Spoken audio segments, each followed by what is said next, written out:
rantang manas jagat laku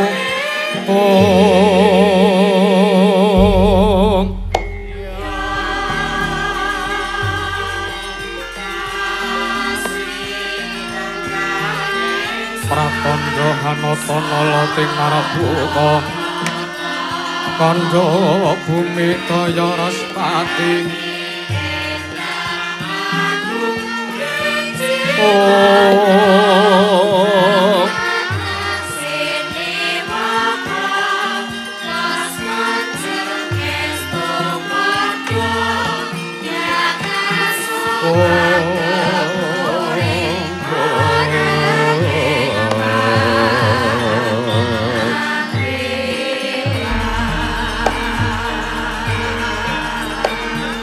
Katilang sang Hyang Trisakti Cakra Dipa Pramesti Laring Ananta Padha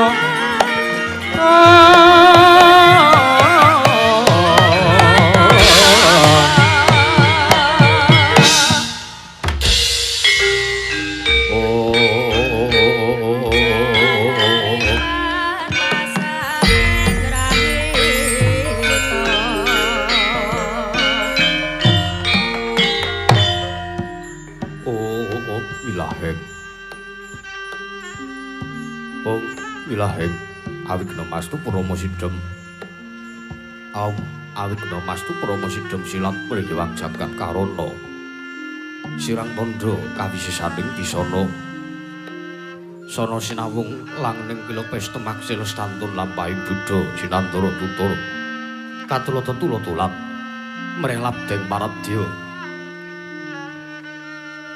winisudha upama prameng niskara karanta tumiying jaman purwa mangya tekapusana haring gumita tawang renggeng parlambang matumpa-tumpa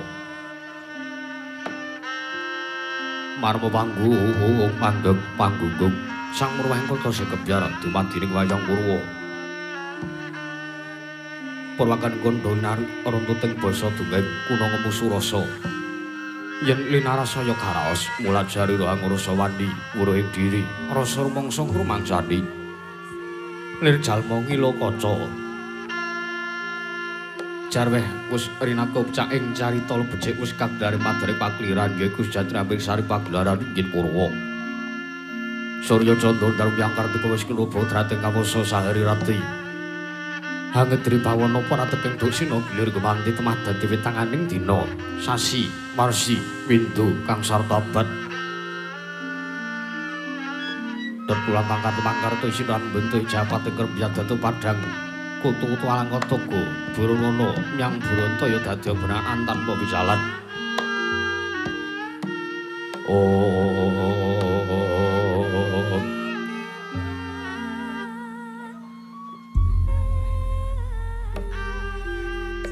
padang termangan sinar sang bang Retnawi kang rasa murbawani jagat munggih jagat wetan duk mungup-mungup munggih kalengan mukrabang marangangah lamun kaeng saya dilat-dilat bumi saya dangu sumur sang Hyang Araka katos meblak kanan kiri ning abang esmu jenar kapur bawan sinari sang Hyang Basanta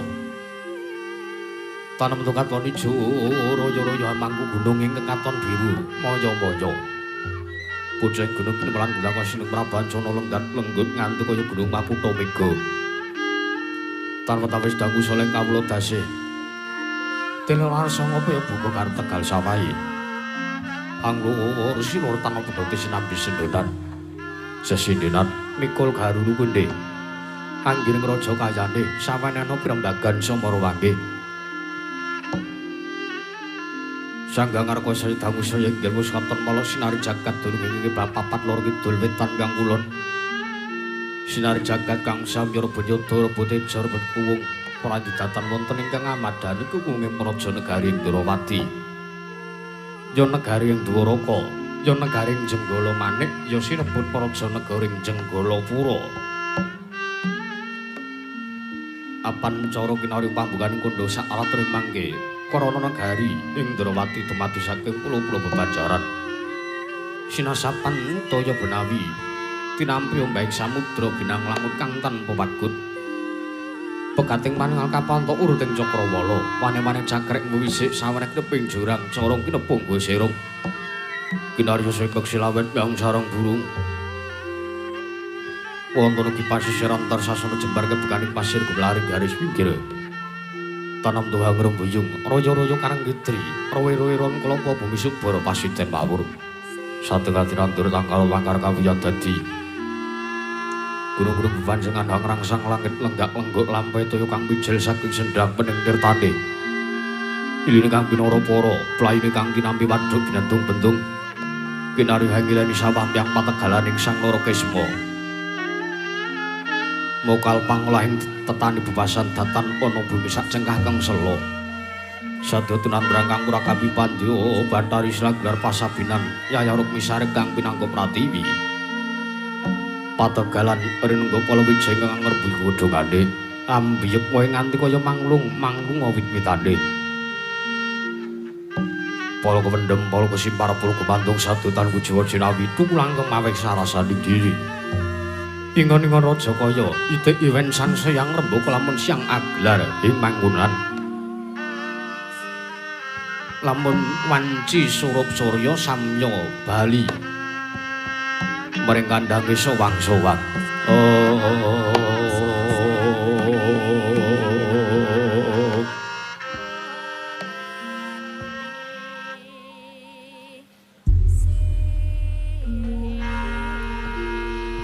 Tatanana caran kandhang anggo nanjing palang labet tepi saking tindak Durjana Cuti samya sahyek saeka kapti. Akarya luhuring nusa bangsa tuwin negari ing Ndarawati. Wono ngimbangi gunung kanggung rineksa mrih lestari ron tumurun pratu merah sadya dadi huruk-huruk kaning lingkungan tinalitipun samet ing sesanggeman muhung Sang Nata Prabu Sri Bathara Kresna ingkang katon nggawe madaring Damparencana pradene mangkin nabi arawipun nata ing mandura Sang Prabu Baladewa mengkeraken pilenggaipun Senopati Ndarawati pamungkasing pasih Bandhapyana Pati Udawa. Mulan Sang Jokro kawula samya ngangsek pisowande pranira Sang Nata tanggape gati arsa medharing sabda pangantika. Sang Nata Prabu Sri Bathara Kresna ingkang dereng kawedharing lisan.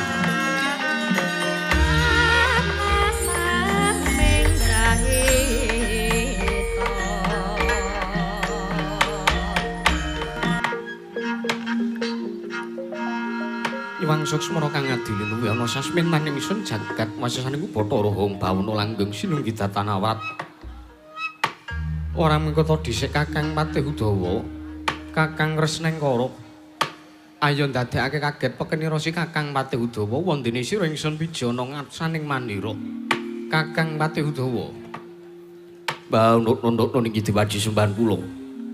Pengayoman kula tring madyapada wrating delahan Gusti kula Sang Nata. Sinuwun Prabu Sri Bathara Kresna. Sinuwun sareng kula tampi timbalan paduka njawi sanget fatos sing manah. Pindharan salomba pinanjering alun-alun kumitra caruk maras. Nanging sareng wonten ngarsa paduka kula caket sowan kula wonten kedhaton Garing Ndrawati. Manah kula tebih saking raos kemarasan diwaji. Keparing ngadi kepatihan nyadong dawuh. Timbalan paduka Gusti kula njeng sinuwun Ndrawati, sinuwun Prabu Sri Bathara Kresna. Baunuk-unuk niki. Ya Kakang Patih Udawa. Maramane jeneng para ingkang tak piji minangka dadi badal wakil ingsun manata diage. Pranata tata rakiting kaparajan negara Ndrawati aturna marang manjunaning ingsun. Sak mendhang aja nganti kengarempin Kakang Patih Udawa. Menawi paduka kandhang ubah tata rakiting kaparajan negari Ndrawati. Tartemtu sadotan badhe nguci wandi sinuwun. Para kawula samya sayek saeka kapti akara luwing rusa bangsa tuwin negari Ndrawati. Mandhapipun dumateng Sangyapura abdi prajuritan ing boten kendhat gaya tansah gegladen ulah kridaning awrang. Sawan-jiwan Raja Paduka katempuh parang muka tarta ing abdi kepatihan. Sedaya para wadyabala boten badhe kuwawi.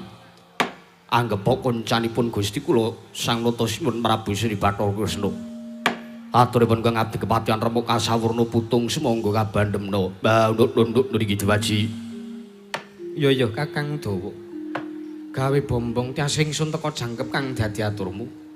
ora lewat pakaran kang utama wae tindakna selawase urip Kakang Udawa. Menawa ingkang sampun poto kedhawaken tartemtu kula mboten badhe solo. Pareng kula ngaturaken sembah sungkem pangabekti kula kunjuk. Kakang Udawa ya tak tampa tiba sepadha-padha Kakang. Prayogan anggon musuhan. Sampun boten kirang prayogi sinuwun. Kadangipun Kakang Dimas Garbaruci. Setyaki padha kanthi raja sak praptamu. Nggon musuhan ngadhep ana ngersanipun Kakang Ndrawati. Dimas Garbaruci. Punawit pasang kalimata bitina beta ing ludune dumawing tawang-tawang. Tepina saking siku dendhaning Ubathara. Nurwangi Koko Prabu. Sakalangkung padukan sing Koko Prabu Sri Bathara Kresna miji dhateng gusanipun Kang Rayi Garbaruci pun Setyaki. Sowan kula boten manggelangan setunggal punapa kemarang kula ngaturaken sembah sungkem pangabekti kula kunjuk. Setyaki tak tampa ora pangestuning pun Kakang wae tampanana. Sampun sanget anggen kula pundi. Prayogakna sowanmu Setyaki. Sampun boten kirang sengit Joko Prabu. Nun mangke Koko Prabu Balarama. Sakalangkung paduka rawuh wonten praja negaring Ndrawati. Sanajan toran dat anggen kula ngacarani rawuh paduka, kepareng kula ngaturaken nasung pasegan panakrami.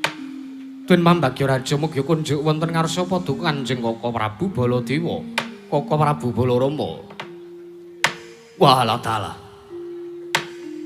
Ya jagat pangestu Kurwaya Bathara jagat Patendra Jaladewaku ya Kresna.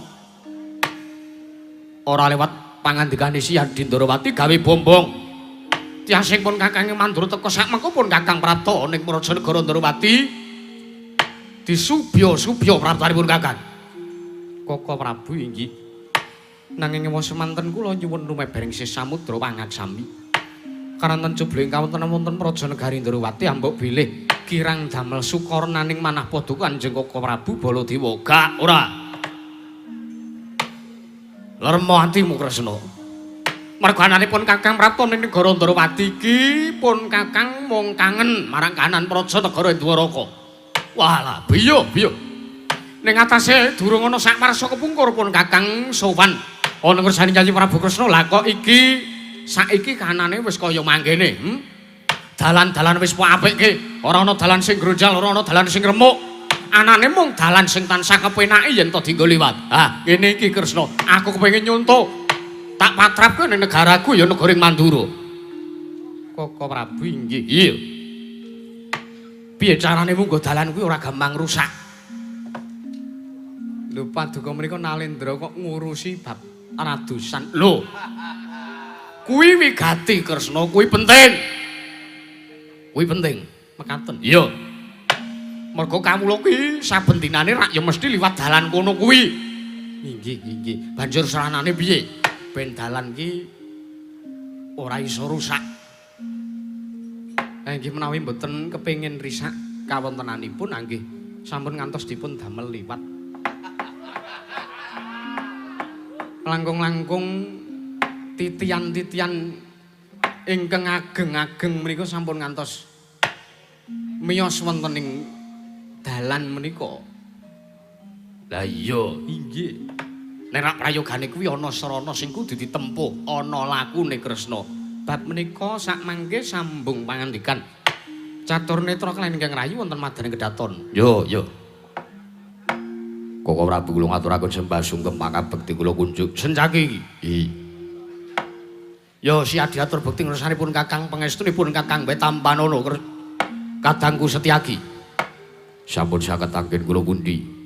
Sinuwun kula ngaturaken sembah sungkem pangabekti kula kunjuk sinuwun. Kakang Udawa iki kasinggihan. Kakang Udawa kula wonten dawuh. Yen Setyaki sing ngaturke sembah ngersanipun Kakang ya ngersani ingsun Nata Mandura Prabu Baladewa ora dadi ngopo. Mesti wae tak tampa merga pancen kuwi mujudake sembah bektine Kadang Taruna marang Kadang Werda. Inggih mekaten. Ning sagendakan iki aku krungu Kakang Udawa ngaturke sembah ngersani Baladewa.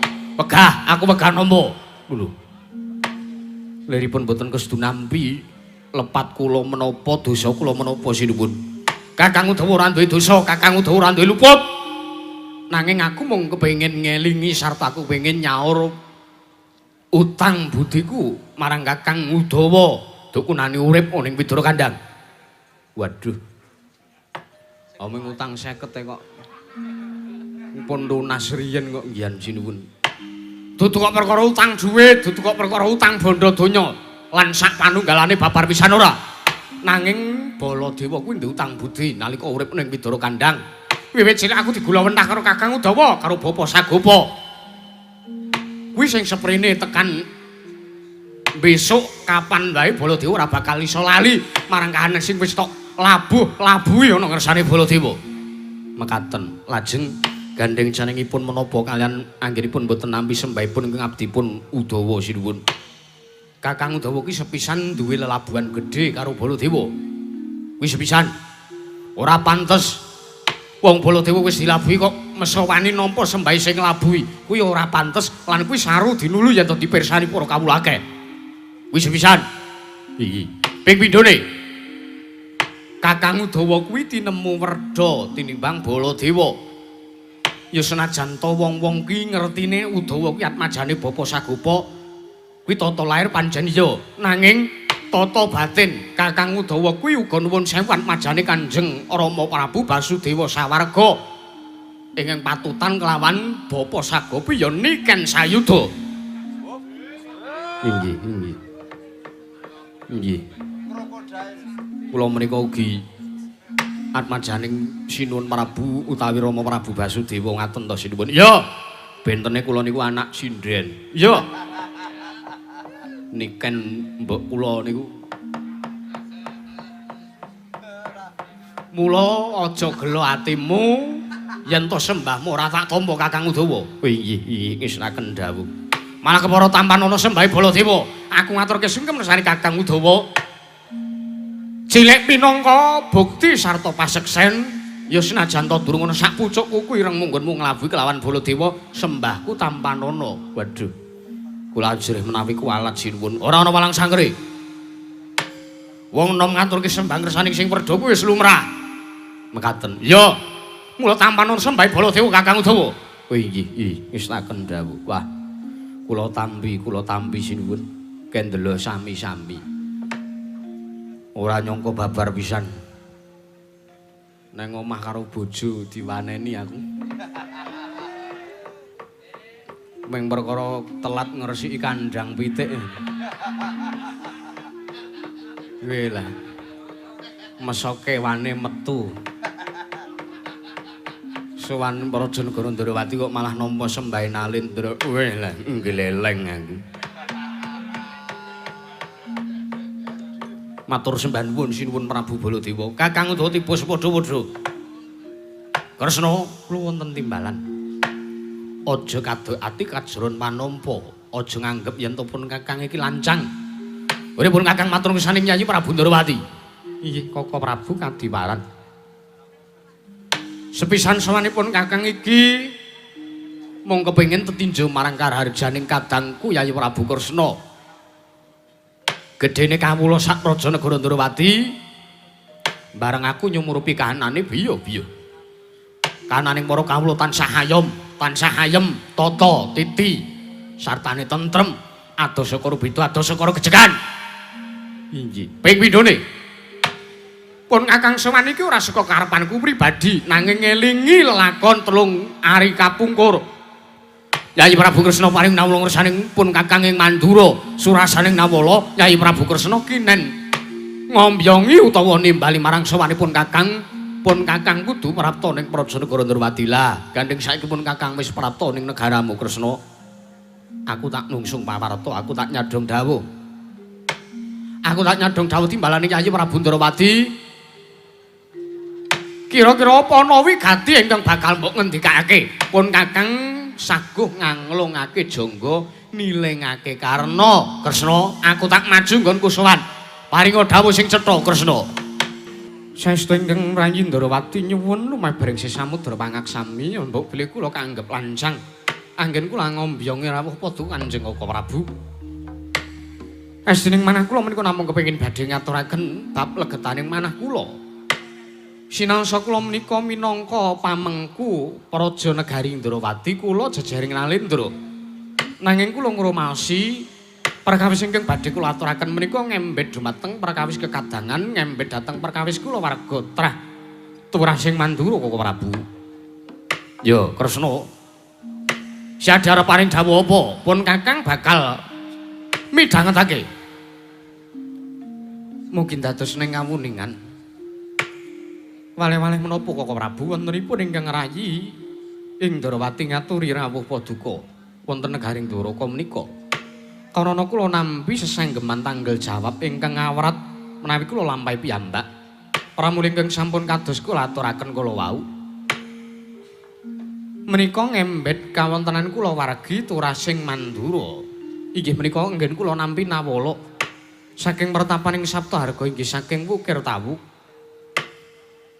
Nawala ingkang den tapak astani dening Kanjeng Eyang Wiyasa ing Saptawarga surasaning nawala.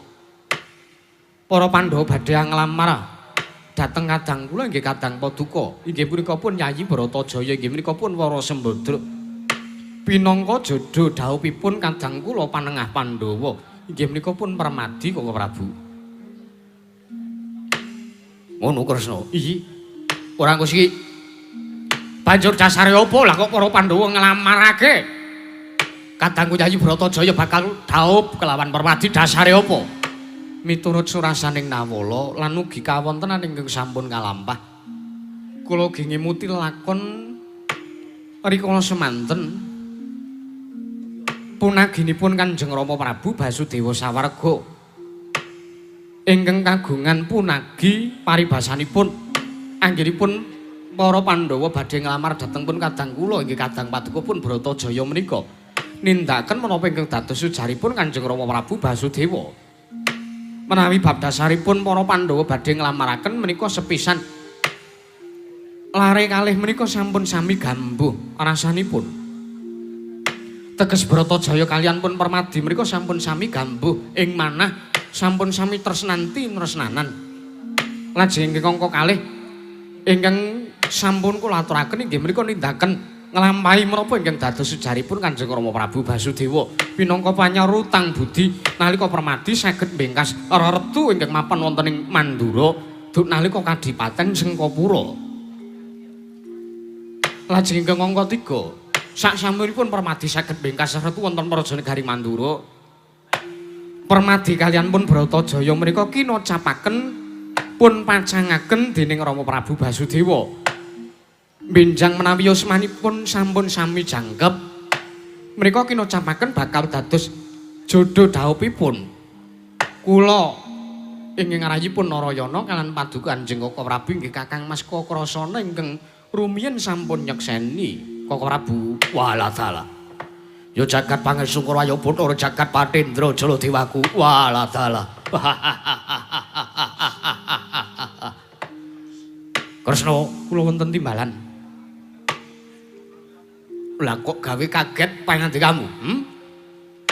Ning antasipun Kakang Prapta negara Ndrawati iki uga bakal ngaturake nawala panglamar. Wela jagat pangestu karo. Wela. Napa pun serep ragate sinuwun. Nuwun sewu. Badhe paring nawala panglamar ugi. Iya. Menapa ugi saking para Pandhawa? Ora Kresna, ora. Pun Kakang iki ora minangka dadi batal wakiling para Pandhawa, babar pisan ora. Nanging pun Kakang matur. Sowanipun Kakang iki ora saka negara Mandura nanging sowanipun Kakang iki bibar sowan saka negaring Mandaraka yang laladan Madras ya ngersaning Rama Prabu Salya ing Mandaraka. Mekaten. Ya, dawuh Kanjeng Rama Prabu Salya pun Kakang iki nen sowan ing Prajanegara Ndrawati minangka duta panglamar saka negaring Madras nglamarake kadang kuibe ya kuwi Yayi Burisrawa. Bakal winengku garwa sarta putri ingkang bakal binayang ora liya kejaba ya mung kadangku Yayi Bratajaya ya Yayi Lara Ireng ya Sembadra kuwi Kresna. Mekaten. Ya. Udawa wonten dawuh. Kira-kira Sembadra rabi karo Burisrawa kepiye? Sae mawon. Menawi kula sarujuk Ning sampun ngantos mengke menawi mapan teng negara Ndrawati Burisrawa menika sampun ngantos guyu sak karepe dhewe. Sebabe apa? Lah mengke nek kula malah dipecat pripun? Burisrawa niku nek kocap guyu wo. Aja kok kawula ratu iso kejongkeng kawibawane. Menika mboten kateges kula nggadahi panyokra bawa awon kaliyan pun Burisrawa mboten nanging menika namung kagem jagi-jagi. Ngono Kakang Dawa. Iya. Burisrawa nek guyu menika wajar wis. Kaya keren cangkeme. Udawa menenga. Iya, ngestaken dawuh, ngestaken dawuh. Kula menika namung ngudarasa kok sinipun. Engko wae le uda engko wae. Ngudarasa engko wae. Iya, ngestaken dawuh, ngestaken dawuh. Mekaten Koko Prabu. Iya. Lah lajeng perkawis menika kedah kados pundi anggen kula nglampahi. Kula kedah nglabuhi dhateng sinten? Kula kedah nglabuhi dhateng dawuhing tiyang sepuh. Inggih menika pun Kanjeng Rama Prabu Basudewa ingkang sampun macangaken Bratajaya kaliyan pun Permadi. Kula kedah ngaboti ingkang pundi? Kresna. Kula wonten dawuh. Aku tak matur saiki. Nggih. Saiki aku tak matur. Gandeng Siadi Dalu iku pamrayoganipun Kakang aku tak matur. Aku ki minangka putra Pambayun. Tegesen tuwa dhewe saka kadangku telu sepisan Kakrasana ping pindho Narayana ping telu Bratajaya. Sing tuwa dhewe ki aku. Gandeng nuwun sewu Kanjeng Rama Prabu Basudewa kuwi wis ora ana, gelem ora gelem Baladewa sing minangka dadi sulihe wong tuwa. Mula aja ngasi sakmengko Sembadra dhaup karo Permadi. Merga pun Kakang duwe wenang, aku duwe wenang. Gula wentah kadangku si Sembadra, aku duwe wenang. Gula wentah kadangku Bratajaya, aku duwe wewenang. Aku arep njodhokke marang sapa wae. Mekaten Koko Prabu. Ya, dasarku sepisan aku iki tinemu tuwa. Aku iki tinemu tuwa. Mula tak jaluk panglamar saka ing Bukir Tawu wurungna wae Yayi. Sabanjuripun Kakang ngaturake panglamar saka kadangku Kaipe Mandaraka iki. Ora iku kejaba pun Kakang iki uga namung netepi marang apa kang dadi dawuh pepundhen. Netepi apa kang dadi dawuh tiyang sepuh. Netepi apa kang dadi dawuhing para pujangga. Mekaten Koko Prabu. Yo. Lajeng ing kedah kula tanjihaken. Piye? Kenging menapa sakmangke paduka nulya sarujuk menawi Bratajaya pun dhaupaken kaliyan pun Burisrawa. Merga Burisrawa kuwi derajat kalunggane luwih pantes timbang Permadi. Lho. Oh inggih. Permadi kuwi gaweane nyimping. Kula tak kira luwih pantes yen to Burisrawa ingkang dhaup kelawan kadangku si Bratajaya. Merga sak ora-orane dheweke kuwi putra Nalendra. Dheweke kuwi uga nyepeng derajat pangkat kalungguhan Kedatonagara Madras. Oh, mekaten. Yo. Derajate penyaron. Oh alah. Bau lawean. Udawa menenga. Ngestaken dawuh. Dados dasaripun menika. Iya. Lah lajeng kula nyuwun pirsa. Piye? Arep takon apa? Menapa panjenengan menika mboten badhe nglampahi utawi nindakaken dawuhipun tiyang sepuh. Tiyang sepuh sendi? Iya menika pun Rama Prabu Basudewa menika lho. Menika anggenipun badhe mancangaken Permadi kaliyan Bratajaya menika nuhoni pangandikanipun tiyang sepuh. Lho ora sik. Ya pancen bener kuwi dawuh Rama Prabu Basudewa. Ning ingkang tak lakoni pun Kakang nglamarke Bratajaya kanggo Burisrawa iki uga dawuhe wong tuwa. Sinten? Maratuwaku. Oh. Dados panjenengan menika mboten kersa nglabuhi para Pandhawa awit ajrih kaliyan Mara Sepuh ngaten. Lho, lah. Mangendika ampun gagap-gagap. Ya mesine ngono. Ning aja tok mestani yen to Baladewa kuwi wedi karo Maratuwa. Babar pisan ora? Babar pisan ora. Aku ora wedi mbok menawa mengko nampa dukane Kanjeng Rama Prabu Salya ing Mandaraka. Menawi mboten ajeng nampi duka saking nata ing Mandaraka inggih ingkang Rama Mara Sepuh. Baik, monggo sareng-sareng nyengkuyung Bratajaya anggenipun badhe pun pancangaken, pun dhaupaken kaliyan pun permadi. Kresna, kula wonten dawuh, iki dawuhe wong tuwa. Lah inggih menika dawuhipun Rama Prabu Basudewa Sawarga, dawuhe Rama Prabu Salya. Alah. Ampune wedi karo Maratuwa iki ngendika mawon. Senjake ora melu-melu tak tabuhi kowe. Iki. Kresna saiki ngene ya, Saiki ngene. Kados pundi? Aku weruh pambegane Permadi iki aku weruh. Dasare rupane bagus, dasare pengawak tirta Gwaya Teja. Lah inggih leres. Ya bener. Permadi kuwi bagus nanging apa pantes yen to didhawuhake karo Sembadra.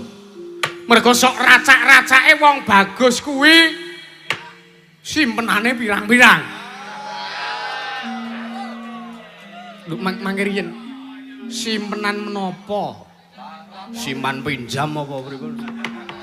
Kok simpenane pirang-pirang? Utawa kowe iki apa ora tanggap karo sing apa sing tak aturake? Lah menapa panjenengan menika ngendika tegesipun menapa? Wong bagus iki ngerti dhewe, wong bagus iki akeh wedokane ora mung siji. Oh, ngaten. Ah, kaya kula ngaten. Udawa iki nek ketekan dulure Mandura kok senengane ngentahi kaya ngono. Ora pantes yen to Permadi kadhawuhake kelawan Bratajaya. Mergo dheweke sepisan wong bagus. Ya senajan to pun Kakang ora ngerti buktine lho. Senajan to pun Kakang durung weruh dhewe yen to Permadi ki wedokane pirang-pirang. Ning aku wis iso mestheke, aku wis iso ngramal. Waduh. Undak-undakane ngramal sesuk gek maca kodam. Parot. Apa meneh kuwi engko?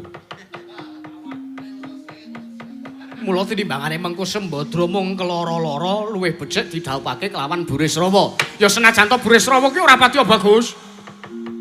Heeh kaya baulawean. Ning Burisrawa kuwi tresnane lahir batin yen to karo Sembadra. Burisrawa kuwi tresnane lahir batin yen to karo Bratajaya. Mangke riyen Koko Prabu mangke riyen. Pun rembag riyen. Wis ora sandatekne sing drembug. Iki wis sarujuk. Aku minangka kadang tuwa, aku sule wong tuwa, aku ingkang duwe wenang njodhake Sembadra kaliyan Burisrawa.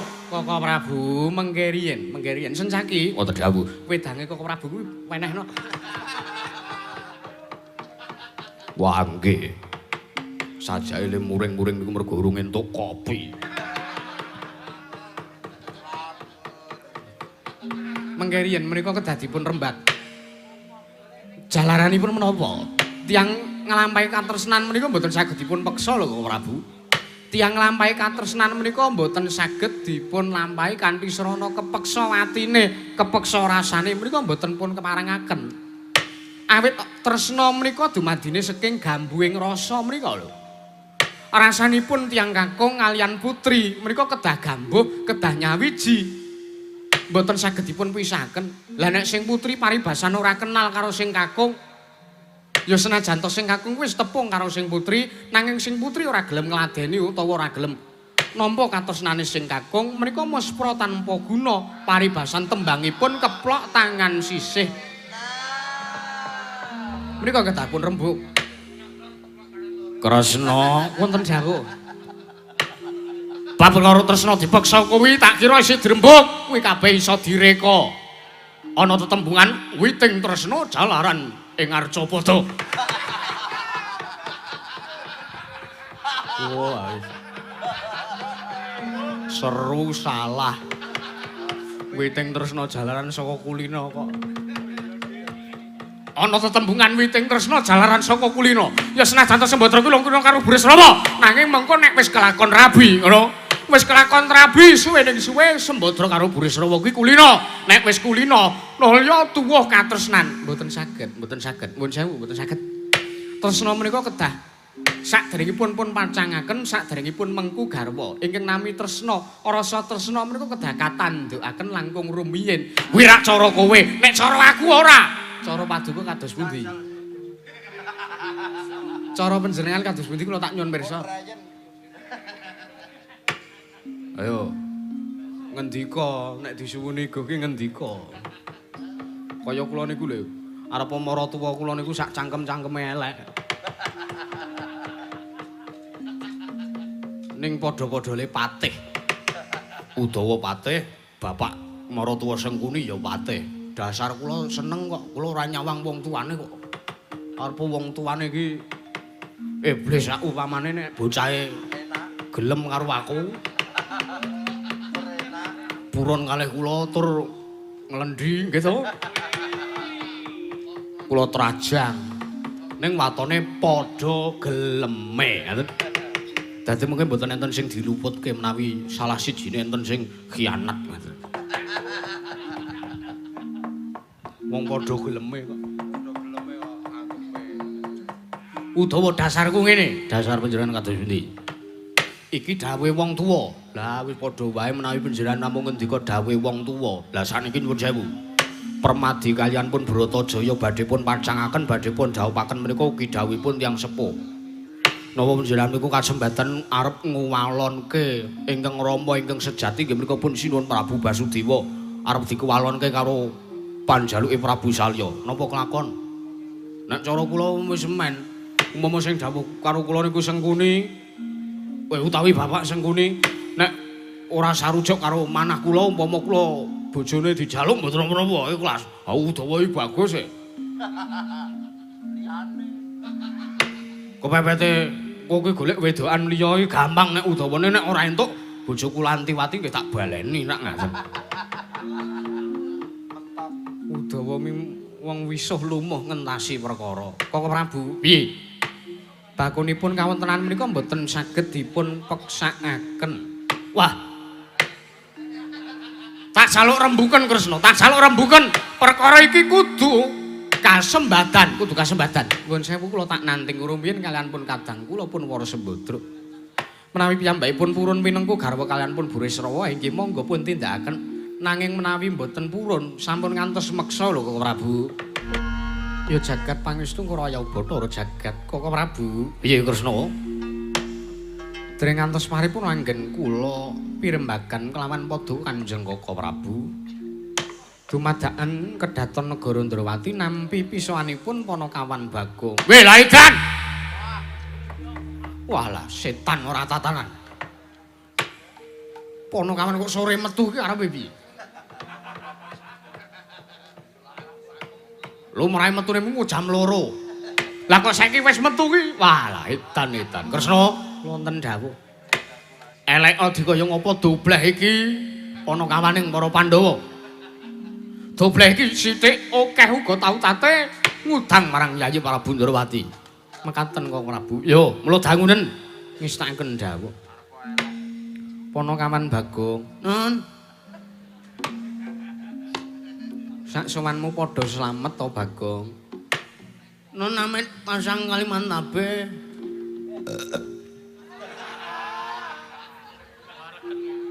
Wareg sinuwun.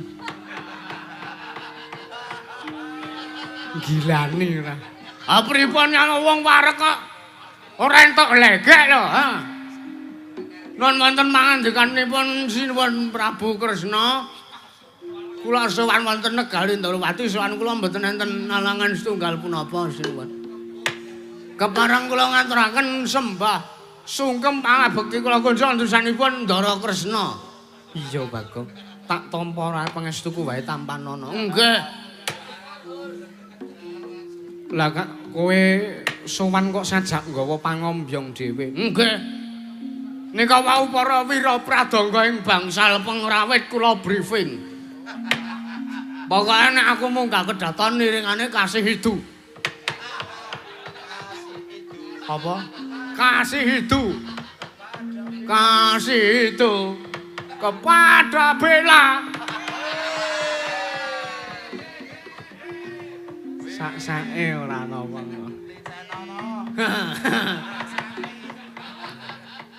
Cah kiket neng boyo lali ngetutke aku kok. Wah, Jan. Gaplek Mas Tiwul, cablek Mas rangkul. Jan nyenengake tenan. Sopo? Niku mau lho. Bela. Ora sak karepe dhewe lho, Pak. Mboten. Prayogakno sowanmu Panakawan. Sampun mboten kirang sekeca sinuwun. Bagong padha slamet sak sowanmu. Nggih. Sinuwun Prabu Baladewa wilujeng sowan kula ngaturaken sembah bekti kula konco sinuwun. Iya, Bagong. Tak tampa panjenengan nata mantra Prabu Baladewa Tampanana. Nggih. Sampun sanget anggen kula pundi. Kalih sinten tindak mriki? Derek karo Pragoto. Oh alah, si bau laweane kok. Iya. Nggih. Kan anu kon rada nyudole guyu. Ndak apa Nayaka Mandura kelong meneh iki sing Nayaka Putri wis kelong pira iki. Mumet ndas tenan. Nggih sinuwun. Prayogan sowanmu Bagong. Nggih, Ora omongan dhewe. nggih. Nek didangu Yayi Kresna ya omong, nek ora didangu ya ora omong. Minggem cangkeme. Nggih. Cah kreatif rentuk omong.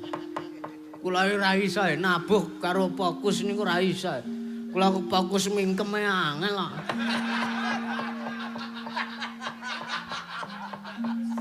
Wah, edan kula wingi dalu mangkat wayangan niku motoran. Delala udan Wonosari niku. Cangkem kula iki nglengkap ngudungi sirah.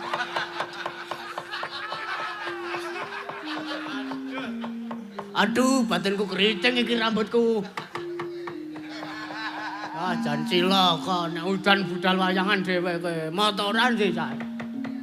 Bagong padha slamet sak sowanmu Panakawan. Maestrinipun Ndara Sencaki kene iki. Yo. Ah, ben cara yoja tak nggo, Ndara Sencaki. Bekti kula konco Ndara sowan kula mboten enten alangan setunggal napa. Tak tampa pangestuwe Tampanana. Sampun sanget ingkang pundi? Ngono niki. Bagong padha slamet sowanmu Panakawan. Ndara Patih Udawa. Iya. Slamet sowan kula Ndara mboten enten alangan. Kula ngaturaken sembah bekti kula kunjuk Ndara Patih. Iya, Panakawan Bagong. Pangestuku Tampanana. Nggih. Pripun kabare? Ya apik-apik wae. Lah kowe wis mari. Mari le napa? Sewengi nabu jaipong ora ketok rupa wong. Aku lha meng apa ngumumi wedok-wedok ngarep nih kok. Dasare kula sing ngendemi sing bedhug. Aja dibaleni. Mboten. Mesake dalange. Nggih ngitaken ndang. Wah. Mboten kula pindho-pindho kok.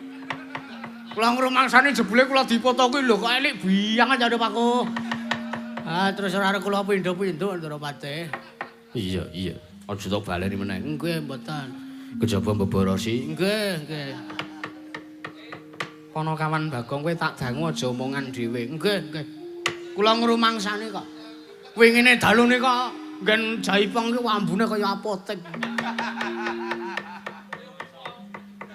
Ora tak takon wigatimu apa sowan ning Prajanegara Ndrawati. Nggih, gandeng kula pun didangu kula tak paring pangandikan. Waduh. Ming sak dapure Bagong kok paring pangandikan. Kula tak matur ngersanipun sinuwun Ndrawati. Sepisan sowan kula menika mboten ijen. Ora dhewe mboten. Diderekke kalih Ndara Antasena, diderekke kalih Ndara Gatotkaca, diderekke kalih Ndara Antareja, Ndara Abimanyu. Abimanyu urung enek Dik lakon iki Dik.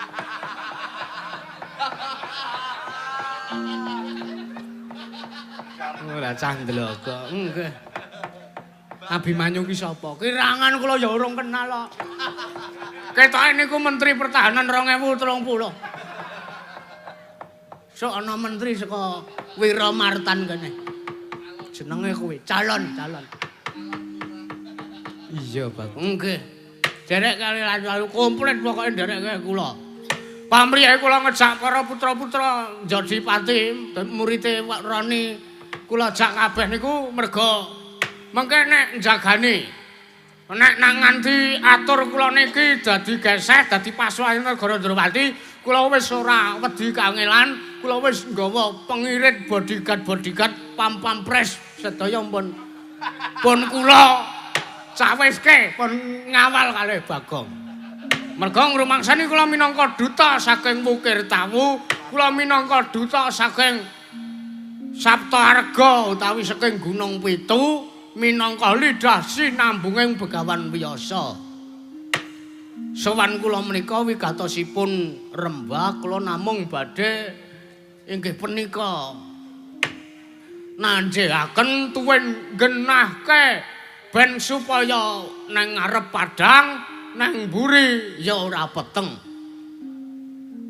Babakan nawala panglamar saking Wukir Tawu saking Sang Penemban Wiyasa ingkang badhe nglamaraken Gusti Ayu Wara Sembadra Ndara Bratajaya ingkang samangke badhe pun dhawuhaken kaliyan pun Ndara Parmadi. Mangkono Bagong. Nggih. Wondene mangkula sampun pasrahi tanggung jawab menika menawi kula ngantos gagar wigar tenantuk karya isin jroning ati kula ning atase Bagong derajat kula niki calon lurah kok ora kasembatan boyong Ndara Sembadra arep dhawuh karo Ndara Permadi wirang bebarang pramila mbangane kula ora entuk gawe tinimbang peparibasan tembung menika bali wirang luwung Bagong ning negara Ndrawati dadi bathang nglabuhi dawuhing para Pandhawa. Cekap semanten atur kula gandeng peteng kula ngelih. Gek mangwangsuli atur kula mangendika dipasrahke sakniki utawa sesuk. Kosok balene nek enten pepanggil utawi rerubane mangendika mengke tak matur ngersaning para pepundhen ning ngendi mau Gunung Pitu, Saptawarga. Mekaten cekap semanten atur kula warida walinaya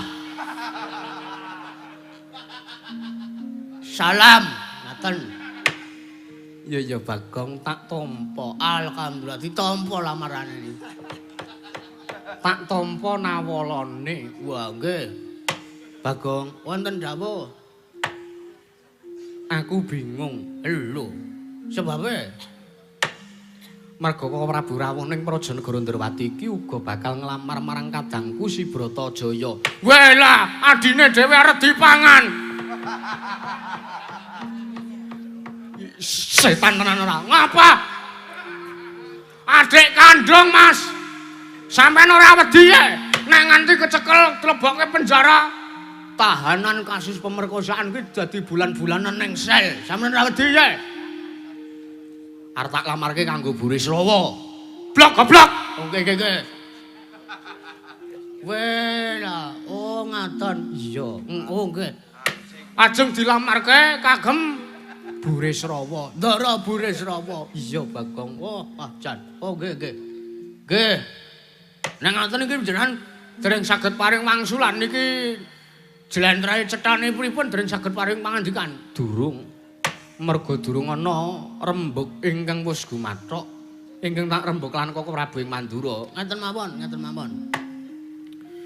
Niki rak anu ta dawuhe Sinuwun Prabu Basudewa wong kula mbiyen ya nyekseni. Iya, jaman lakon Kangsa Adu Jaguk. Riyen nak pun pas Ndara Permadi saged ngundurke mungsuh, wong-wong sing kapura niku rak terus dipacangke kalih Sinuwun Prabu Basudewa, nggih to? Iya. Besok pama-pama dipama umpama anakku loro iki wis umure wis mencukupi wis ora di bawah umur, bocah loro iki Sembadra karo Permadi iki rabekno. Kula nyekseni riyen. Iya, Bagong. Nggih. Lah teges rek niki ngapa nglakoni Ndara Permadi kalih Ndara Bratajaya ajeng dirabekke niki ra nuhoni menapa ingkang dados ngendikanipun tiyang sepuh. Lah kok niki lho, Narwan sapa? Lho, Sinuwun Prabu Baladewa. Wah, kula iki ndek kanca riyen. Ndek kanca jenenge Narwan niku rupane bedane persis Baladewa. Monggo wonge ya temperamen. Monggo lanang kudune nek temperamen ki wedok kabeh. Sebab kok wedok kabeh. Amen kabeh ya wedok to. Kok isa niki kok malah nglabui wong liya niki lho. Aku ya wis matur wis tak igoke kok Prabu Baladewa kuwi. Teges yen ta ora kersa nglabui sarta ora kersa nindakake dawuh Rama Prabu Basudewa, teges kok Prabu Baladewa kuwi wedi karo para sepuhe. Ah iya ngono. Anak kula ta ditundung minggat karo Marata tak terima-terimake. Dasare sing melu kula niku bojo kula. Saurarane kula wis badhe akeh kandhang pitik nek kula umpama kula dadi Sinuwun Prabu Baladewa terus kula ora minangkani sing dadi ngendikane Sinuwun Prabu Salya minangka maratuwa kula. Kula milih ngeboti Sinuwun Prabu Basudewa. Luwih ngeboti bapak kula dhewe. Mergo bapak kula dhewe niku wis macangke Ndara Permadi kalih Ndara Bratajaya. Lho ngono wataking satriya wataking Nalendra kuwi kudu adil. Sepisan kula lek ora srek kaya ngaten niku. Ning nuwun sewu lho niki mboten ateges kula mbelani pihak A lan pihak B babar pisan mboten. Kejaba kula niku ngeman kekadangan, kejaba kula niku ngeman marwahe Prabu Baladewa. Ing atase anak kok ora iso mikul mbur mendem jero dawuh wong tuwa kok ora disendikani, ora dilakoni, tinimbangane mengke kuwalat kula niki janjane tesih mbelani Sinuwun Prabu Baladewa. Kula tak matur. Kowe arep matur apa? Kula ajeng matur ing sampeyan aja lara ati. Burik Srawa niku nuwun sewu. Ya bener nek miturut derajat entuk, pangkat ya entuk, bondo ya entuk. Ning tekane niku lho. Pisan tekane pindha rupane no.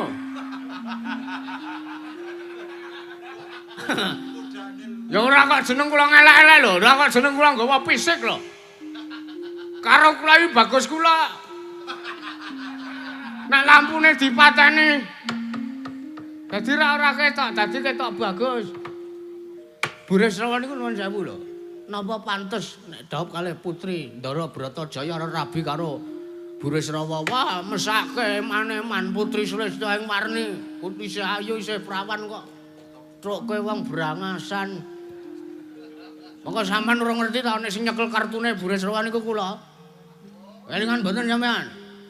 Sampean kudune ngerti, kula kelingan kabeh, eleke Ndara Buris Rawa niku kula cekel kabeh. Jaman kecekel teng Samas. Terus teng Giwangan. Alasane golek tiket bis. Monggo omahe iki ming serandaan kok dadak ngebis.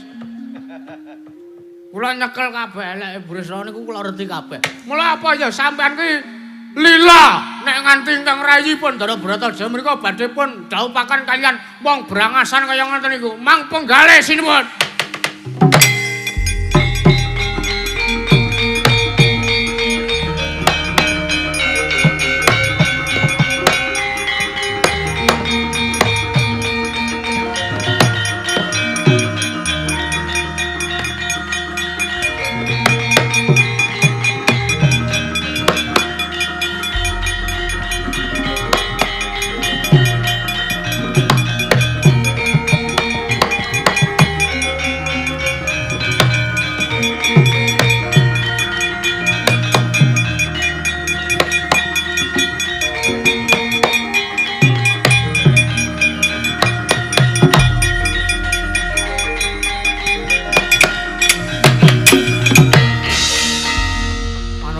Jalan sekretane baune iblis lanang. Bagong. Mun, wah jan Narwan nesu tenan iki. Nesu renek sing ngedrami kok ya meso gleleng ae ya. Tok-tok. Menungso ora tatanem harus main jajalan sekretane baune iblis lanang. Ngono kan. Wonten dawuh. Sajak sampean mboten trima sinuwun. Aku tak takon karo kowe. Aku tak takon karo kowe. Nggih. Nggonmu sowan ing Prajanegara Ndrawati iki ngrumangsani derajatmu apa ora? Nggonmu sowan prapta ning Kedaton Negara Ndrawati iki ngrumangsani derajatmu ki pono kawan. Kowe ngrumangsani nek kowe iki ming wong kere, ngrumangsani apa ora? Ayo ngrumangsani wong kula niki ming jongos kok. Arep nganggo titel sarjana ya ora wangun. Masa wau kula wis cetha kula ming pono kawane. areng ngarani awak kula menteri. Ayo ora masuk. Nek kowe ngrumangsani kowe kudune ngerti. Nek kowe ngrumangsani kowe kudune ngerti. Kepiye carane kowe iki aja ngasih nyentulani rembuking kula warga Ndrawati. Menggarian niku kula ganjel teng mriki. Sampeyan ngendika rembuking kula warga Ndrawati, keluarga sing pundi sing sampeyan maksud niku? Tak omongi. Nggih. Aku ki minangka suling wong tuwa. Sapurnane Rama Prabu Basudewa, saksurute Rama Prabu Basudewa sawarga nggone ngasta kedhaton negara Mandura sing lumintir keprabon iki aku. Nggih. Aku duwe kadang telu ingkang kudu tak gula mentah. Siji Yayi Kresna, ping telune Bratajaya. Gandeng Yayi Kresna wis madeg kamukten dhewe. Mula gelem ora gelem Bratajaya aku ingkang kudu ngopeni. Oh, ngaten. Ya. Tur kersane sampean pripun? Sampean arep nganu ta ngeklaim aku ki minangka sule wong tuwa teges dhewe menang karo Ndara Sembadra. Nggih napa mboten? Pancen iya. Terus kersane pripun? Nek kowe gelem tak pringgake becik. Nek kowe gelem tak pringgake becik kowe balya. Balya ora usah datang nglamar karo Sembadra. Ya senajan to kowe iki ngaturake panglamaring para Pandhawa, ning tak jaluk kowe balya. Ora iso nglakoni tanggung jawab urung kok wis kon bali ya. Kula wegah, kula mbiyen tau nampa SPJ bar bayaran terus kula mulih. Tau mbiyen. Ning kula mah baleni kok wirang kok. Harga diri tek. Ubasane tek barang. Halo, enten dawuh. Kowe isih gelem tak anggap minangka bature Pandhawa apa ora? Kowe isih gelem tak anggap minangka bature Pandhawa apa ora? Iki perkara kula warga Ndrawati. Sing kudu kula rembug karo sampeyan niki. Sampeyan ki apa ora ngeboti dawuhe wong tuwa to? Niku bapak kandunge sampeyan lho, Prabu Basudewa iki ngenging Rama kandhung lho. Rama sing sejati lho. Lah nek Prabu Salya niku rak ming Rama mara sepuh. Ha kok sampeyan ngeboti mara tuwa mbangane bapakmu dhewe. Nek cara kula dosa. Cara kula dosa sinuwun. Nek ya ora apa-apa wis, ora apa-apa. Sajak Baladewa arep nyentulani rembug. Ya, tak ajangi jembar. Sampeyan mang metu njaba dhisik. Mangadepi anak-anak Pandhawa. Wah, laitan bayi wingi sore kok melu-melu wong tuwa.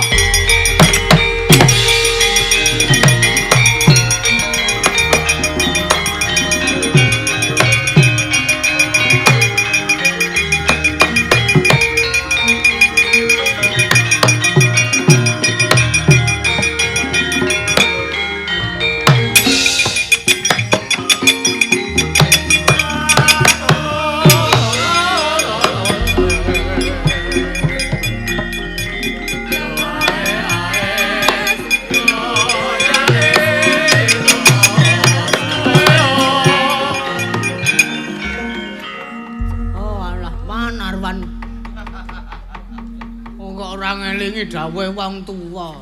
Menggarian nek kula tak takon karo sampean, nek sampean sarujuk nek Ndara Bratajaya dhaup kali Ndara Permadi napa dhaup karo Ndara Burisrawa? Ngene ya Bagong. Pripun? Gandeng aku ki yoga minangka suling wong tuwane Sembadra. Nggih. Yen aku nanting karepe bocah. Ampun mboten sateruske ngendikane. Kula ngerti nek sampean pihak netral. Iya. Ning kae tak sawang lah kok kae uga Burisrawa prapta mrene. Mongko nggawa wadyabala segelar sepapan. Weh lah pripun iki? Ndara Sencaki ngewangi kula angsal mboten. Yen aku mung gumantung kelawan pribadine Setyaki, yen to Setyaki gelem saguh ya kono. Oh nggih. Ketake cocok ning mungsuh Ndara Burisrawa. Ndara Sencaki. Piye Bagong? Sampeyan kersa napa mboten tok kali Burisrawa? Kon kari pecah ndase. Nggih. Oh ya. Wis taken dawuh. Nek ngaten iki kula tak nyuwun pamit. Sing ati-ati aja kaya bocah cilik. Koko Prabu kae ya senajan to piye meneh. Senajan to kae kadang werda nanging tekan negara Ndrawati iki pinangka daya. Bagong, pripun? Mula kowe aja kaget yen to sajak aku ora ndombani, aku ora mbelani kelan Koko Prabu Baladewa. Merga tak kira iki dudu ajanging panglamar lumrah, nanging iki wis dadi ajanging sayembara. Pinilih sapa ingkang mengko tak kira bisa ngudanani apa kang dadi kekudangane Siwara Sembadra. Nggih, ngestaken dawuh. Pun nek ngaten kula tak fokus nyuwun pamit riyen, kalih tak fokus ajar mingkem. Ben kula nyaran niku cangkem kula ben ora kewer-kewer. Rekoso sok nek entuk job mayang awan ngono. Suluk masa cangkemku kalu. Pun tak nyon pamit sekecake. Perkara niki kula uruse. Mbok menawa mengko Ndara Sencaki kersa bantu kula nggih. Matur nuwun kok. Iya Bagong sing ati-ati. Nggih.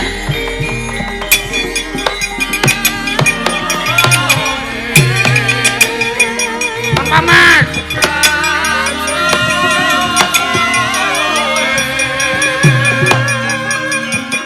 Gosen. Yo.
Setyaki Wonten dawuh. tak paringi palilah siadi sak biyantu marang Panakawan Bagong. Ngestaken dawuh. Nanging tak suwun ya Di, aja ngasih ana tetesing ludira pecating nyawa nggonmu ngundurke marang Burisrawa sak wadyabalane. Merga jenenge sun iki pambeganing Nalendra, gelem ora gelem, isa ora isa kudu netepi sabda Brahmana Raja. Teges ora kena wola-wali sarta aku kudu adil. Mekaten kok Prabu. Iya. Menawi sampun cetha yang terwaca dawuh paduka Joko Prabu. Para kula ngestaken dawuh, malah samangke daya-daya kula nyuwun pamit tata gelaring baris Purwadyabala ing pangangkah namung kinarya jejagi kawontenan praja negari Indrawati. Iya, tak maringi palilah kalodhangan marata diagi tindakna. Kakang Udawa, Wonten dawuh suku. sajak kaya wis purun sejibaning pasewakan marata diagi bubarna kang padha seba jeneng Sunedya kundur ngedaton. Nuwun siraken dawuh. Panjenengan pamit wedal pasilan sinipun. Ya sing ati-ati aja kaya bocah cilik kaya wis ora ana dawuh maneh. Kakang Patih Udawa. Purana gati ning Pananggilan. Arsa sang nata kundur ngedaton jeluk saking dampar cana kinapit kambalan gading. Kadharaken dening Sang Janek Murumban Jedi manggung tanggung Joko Paloro ingkang samya ngambil upacara keprabon. Kawis saking mandra tindaknya Sang Sri Narana Tramun Cinandra Widodara kairing Widodara Widodari.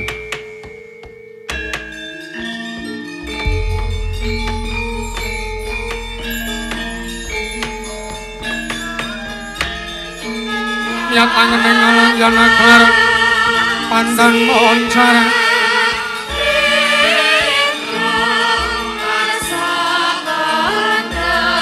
Tinon mereka konang silap sorotan padang